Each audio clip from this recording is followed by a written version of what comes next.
I told you on Monday's show that we would talk about Miami, and I wasn't lying because the U is bad. Well, I don't know if they're absolutely back, but that was an impressive win over Texas A&M. And only a crazy day with like prime Texas over Bama, USC. Like it knocked Miami to the second episode of the week, which is wild. 48-33, Miami wins and really handled Texas A&M.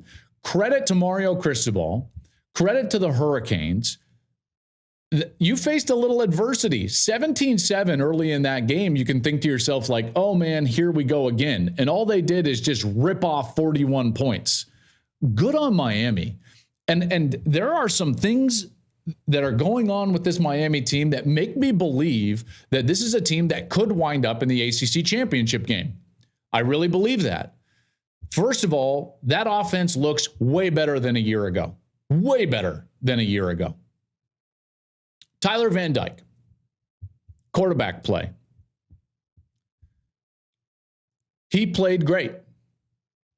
This was the 2021 version of Tyler Van Dyke. This is why at the beginning of last year, if you remember, in 2022, we were all talking about, hey, Van Dyke's one of the best quarterbacks in the country. Miami had some real hype.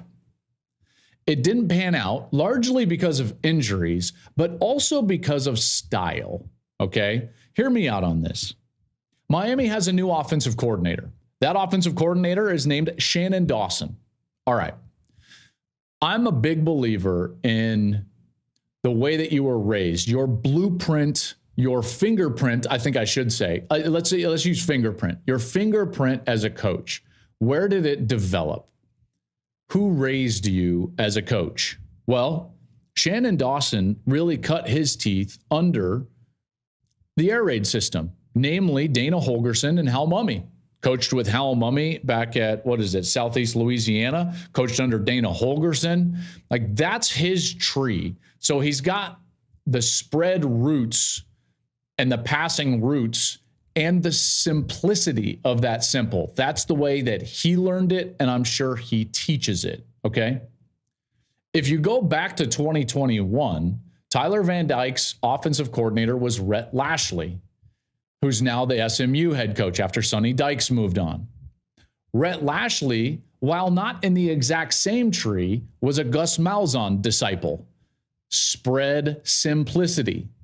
Okay, now more so in the run game because Malzahn formed that offense more from a high school perspective. But again, at its core, at its fingerprint, that offense is about simplicity for the offensive players and spreading out and using the space. And then you allow the quarterback to operate in that space, get the ball to the playmakers. So now you've got Shannon Dawson, who at least is similar, not in the same tree, obviously, but similar to the offensive play caller that Van Dyke had his most success with in 2021, Rhett Lashley.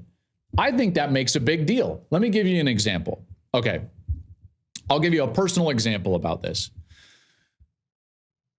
I cut my teeth in this sport under the West Coast offense, pretty pure West Coast offense. We used to watch old Bill Walsh tapes of him installing plays. You know, so to me, a very basic, obviously like super basic play would be like, green right open, 22 Z curl Y go. Super simple. 22 is the protection. Z curl Y go is the concept. So for me, I learned concepts, and those concepts had words. Tray right zip, 2-jet Z drive. And I know like a Z drive is a concept. So to me, I see a picture up when I hear that concept. I loved that offense. I understood the protections. I understood how to manipulate the formations, who the adjuster was, all these different things, right? I understood that all you had to say was right, and you could line up basically 10 guys.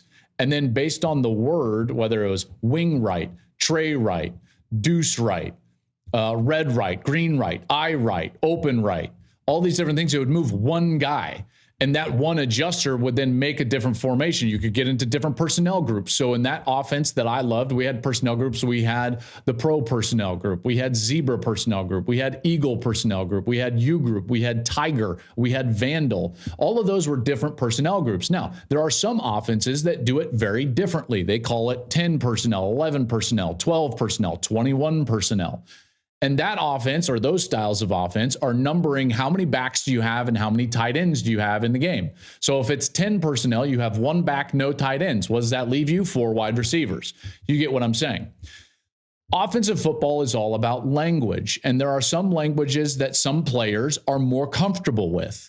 So when you get a quarterback that had great success with an offensive coordinator and a play caller, generally speaking, if you put him in a similar offense and language and feeling and how they read things and how they communicate things, he'll go back to having success. I went to the NFL and in Detroit played under Mike Martz. It was a very different offense. It was a digit system. So we would get into like King Right 095 F post. So you would call every route, 0 route, 9 route, 5 route, F post. So we had the digit system. That was difficult for me because I wanted to see a picture versus call every route into the route concept. I wanted to call it Texas because 095 F post is basically 22 Texas or 24 Texas or 2 jet Texas. Okay, I digress. I appreciate you letting me nerd out. All of that dissertation is background on why a guy could not succeed with one play caller or offense and does succeed with another. It's my belief that Tyler Van Dyke is more comfortable in a Shannon Dawson offense because it's similar to Rhett Lashley. They have the same fingerprint, okay? And that's really going to pay dividends for Miami. I'm a huge believer now that Miami can be a team that makes a lot of noise in the ACC. One thing I do know is that Mario Cristobal is going to recruit well. He did it at Oregon, and he's been doing it at Miami. The other thing I know about Mario Cristobal is that he's going to have solid offensive line play. He did that at Oregon. It's why they played for the Pac-12 championship a few times. He's going to do that at Miami. That's his DNA. He's going to do that. And they played really well up front on Saturday against Texas A&M. You think about Texas A&M, they've got a lot of blue chip recruits and players on their defensive line. And yet Miami's offensive line, while they didn't run the ball great, they protected Tyler Van Dyke amazing. In fact, Shannon Dawson said after the game, protection was as good as we've ever seen versus A&M. Tyler didn't get touched. He looked like he was in complete control. So now you've got a quarterback that is more comfortable in an offensive system and an offensive line that has a DNA with a head coach that they want to dominate, and they're providing time for that quarterback. All of it leads to 48 points and an offense that now in an ACC, they could have some fireworks there. If I look at the ACC, all of a sudden, in the first 2 weeks, everything changed. Coming into the year, I really thought Clemson was going to be good. That didn't pan out to be the truth. Now, maybe they're better than I expected, but one thing we do know, Florida State is an elite team. Their handling of LSU was impressive. They are the favorites now in the ACC and should be. The question is, who's the second best team in the ACC? Now that's a more interesting question. And after Miami absolutely dispatched of one of the most talented teams in the country in Texas A&M, right? I mean, they're in the top 5 on the talent composite, A&M is. Dispatched of them. I think they're 4th.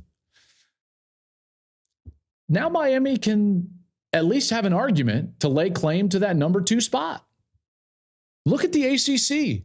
It's somewhat wide open now. I think Florida State's going to be in the ACC Championship game. Who do they face? Might be Miami. It might be Miami. You've got North Carolina in there because their quarterback is really solid. You've got Duke after they beat Clemson. And then you still have Clemson, possibly. I really think with Clemson taking a step back, Duke beating them, Miami's got a great shot. In fact, if you're asking me which team is better, Miami or North Carolina, I would say Miami is better as a team, but North Carolina has the better quarterback. But wait, all of a sudden, Tyler Van Dyke, he's more comfortable now with an offensive play caller that is more his speed with Shannon Dawson.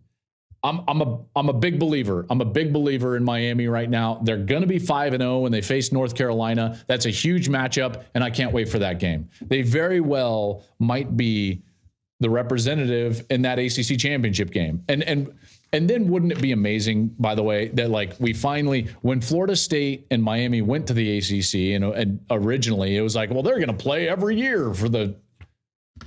Now we might actually get it. We might actually get it. Thank you for watching the Joel Klatt Show YouTube channel. And if you liked this clip, make sure to like it and subscribe to the channel. And you can stay up to date on all of my college football coverage.